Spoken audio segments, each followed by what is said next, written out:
بسم الله الرحمن الرحيم. حميم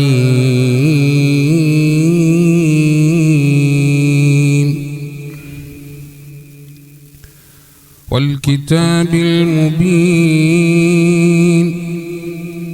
إنا جعلناه قرآنا عربيا لعلكم تعقلون وإنه في أم الكتاب لدينا لعلي حكيم. أفنضرب عنكم الذكر صفحا أن كنتم قوما مسرفين وكم أرسلنا من نبي في الأولين وما يأتيهم من نبي إلا كانوا به يستهزئون فأهلكنا أشد منهم بطشا ومضى مثل الأولين ولئن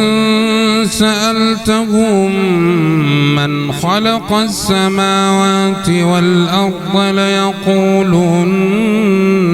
خلقهن العزيز العليم الذي جعل لكم الأرض مهدا وجعل لكم فيها سبلا لعلكم تهتدون والذي نزل من السماء ماء بقدر فأنشرنا به بلدة ميتا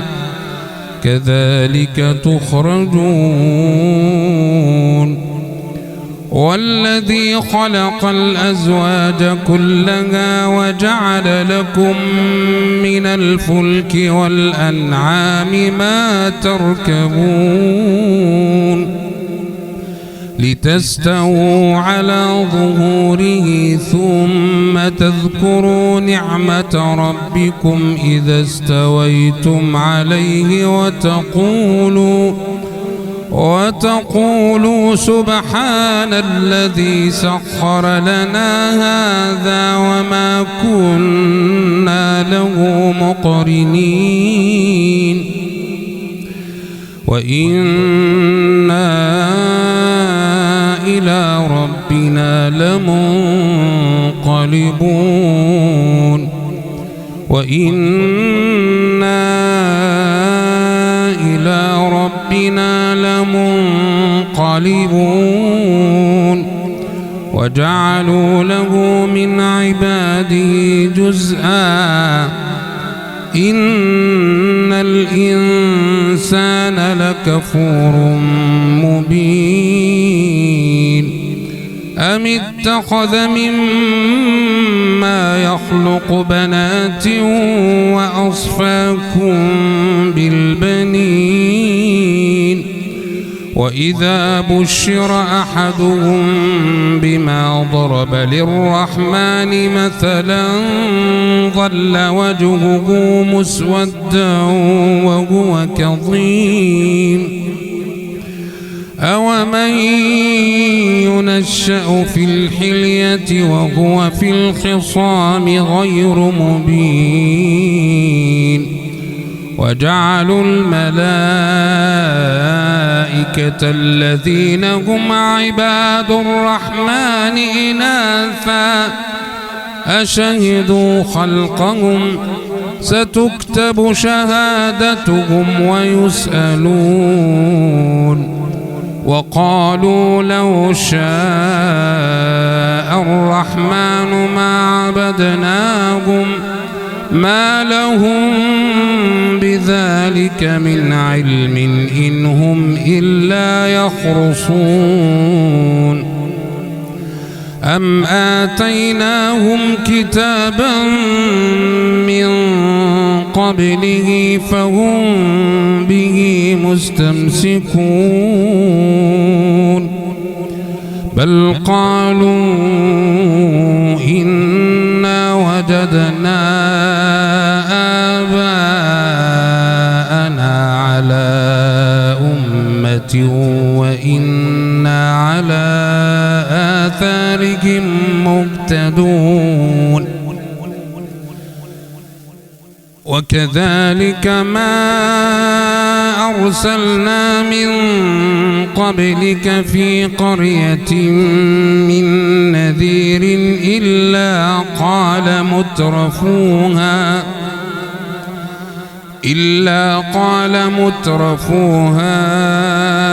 إنا وجدنا آباءنا على أمة وإنا على آثارهم مقتدون قال أولو جئتكم بأهدى مما وجدتم عليه آباءكم قالوا إنا بما أرسلتم به كافرون فانتقمنا منهم فانظر كيف كان عاقبة المكذبين وإذ قال إبراهيم لأبيه وقومه إنني براء مما تعبدون إلا الذي فطرني فإنه سيهدين وجعلها كلمة باقية في عقبه لعلهم يرجعون بل متعت هؤلاء وآباءهم حتى جاءهم الحق ورسول مبين ولما جاءهم الحق قالوا هذا سحر وإنا به كافرون وقالوا لولا نزل هذا القرآن على رجل من القريتين عظيم أهم يقسمون رحمة ربك نحن قسمنا بينهم معيشتهم في الحياة الدنيا ورفعنا بعضهم فوق بعض درجات ليتخذ بعضهم بعضا سخريا ورحمة ربك خير مما يجمعون ولولا أن يكون الناس أمة واحدة لجعلنا لمن يكفر بالرحمن لبيوتهم سقفا من فضة ومعارج عليها يظهرون ولبيوتهم أبوابا وسررا عليها يتكئون وزخرفا وإن كل ذلك لما متاع الحياة الدنيا والآخرة عند ربك للمتقين ومن يعش عن ذكر الرحمن نقيض له شيطانا فهو له قرين وإنهم ليصدونهم عن السبيل ويحسبون أنهم مهتدون حتى إذا جاءنا قال يا ليت بيني وبينك بعد المشرقين فبئس القرين ولن ينفعكم اليوم إذ ظلمتم أنكم في العذاب مشتركون أفأنت تسمع الصم أو تهدي العمي ومن كان في ضلال مبين فإما نذهبن بك فإنا منهم منتقمون أو نرينك الذي وعدناهم فإنا عليهم مقتدرون فاستمسك بالذي أوحي إليك إنك على صراط مستقيم وإنه لذكر لك ولقومك وسوف تسألون واسأل من أرسلنا من قبلك من رسلنا أجعلنا من دون الرحمن آلهة يعبدون ولقد أرسلنا موسى بآياتنا إلى فرعون وملئه فقال إني رسول رب العالمين فلما جاءهم بآياتنا إذا هم منها يضحكون وما نريهم من آية إلا هي أكبر من أختها وأخذناهم بالعذاب لعلهم يرجعون وقالوا يا أيها الساحر ادع لنا ربك بما عهد عندك إننا لمهتدون فلما كشفنا عنهم العذاب إذا هم ينكثون ونادى فرعون في قومه قال يا قوم أليس لي ملك مصر وهذه الأنهار تجري من تحتي أفلا تبصرون أم أنا خير من هذا الذي هو مهين ولا يكاد يبين فلولا ألقي عليه أسورة من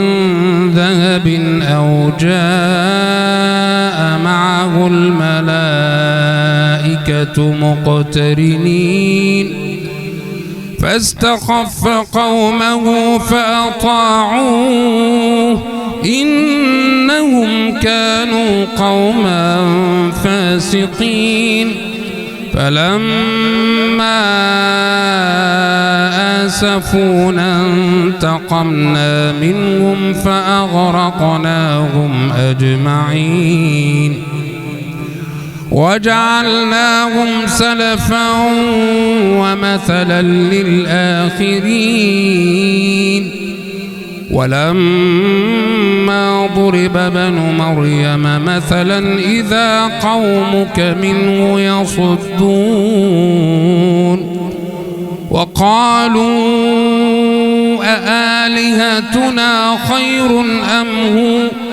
ما ضربوه لك إلا جدلا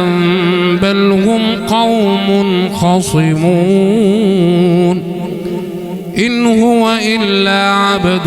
أنعمنا عليه وجعلناه مثلا لبني إسرائيل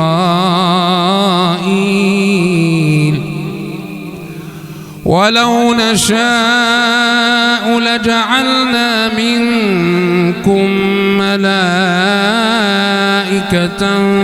في الأرض يخلقون وإنه لعلم للساعة فلا تمترن بها واتبعون هذا صراط مستقيم ولا يصدنكم الشيطان إنه لكم عدو مبين ولما جاء عيسى بالبينات قال جئتكم بالحكمة ولأبين لكم بعض الذي تختلفون فيه فاتقوا الله وأطيعون إن الله هو ربي وربكم فاعبدوه هذا صراط مستقيم فاختلف الأحزاب من بينهم فويل للذين ظلموا من عذاب يوم أليم هل ينظرون إلا الساعة أن تأتيهم بغتة وهم لا يشعرون الأخلاء يومئذ بعضهم لبعض عدو إلا المتقين يا عباد لا خوف عليكم اليوم ولا أنتم تحزنون الذين آمنوا بآياتنا وكانوا مسلمين ادخلوا الجنة أنتم وأزواجكم تحبرون يطاف عليهم بصحاف من ذهب وأكواب وفيها ما تشتهيه الأنفس وتلذ الأعين وأنتم فيها خالدون وتلك الجنة التي أورثتموها بما كنتم تعملون لكم فيها فاكهة كثيرة منها تأكلون إن المجرمين في عذاب جهنم خالدون لا يفتر عنهم وهم فيه مبلسون وما ظلمناهم ولكن كانوا هم الظالمين ونادوا يا مالك ليقض علينا ربك قال إنكم ماكثون لقد جئناكم بالحق ولكن أكثركم للحق كارهون أم أبرموا أمرا فإنا مبرمون أم يحسبون أنا لا نسمع سرهم ونجواهم بلى ورسلنا لديهم يكتبون قل إن كان للرحمن ولد فأنا أول العابدين سبحان رب السماوات والأرض رب العرش عما يصفون فذرهم يخوضوا ويلعبوا حتى يلاقوا يومهم الذي يوعدون وهو الذي في السماء إله وفي الأرض إله وهو الحكيم العليم وتبارك الذي له ملك السماوات والأرض وما بينهما وعنده علم الساعة وإليه ترجعون ولا يملك الذين يدعون من دونه الشفاعة إلا من شهد بالحق وهم يعلمون ولئن سألتهم من خلقهم ليقولن الله فأنى يؤفكون وقيله يا رب إن هؤلاء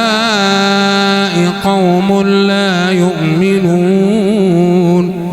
فاصفح عنهم وقل سلام فسوف يعلمون.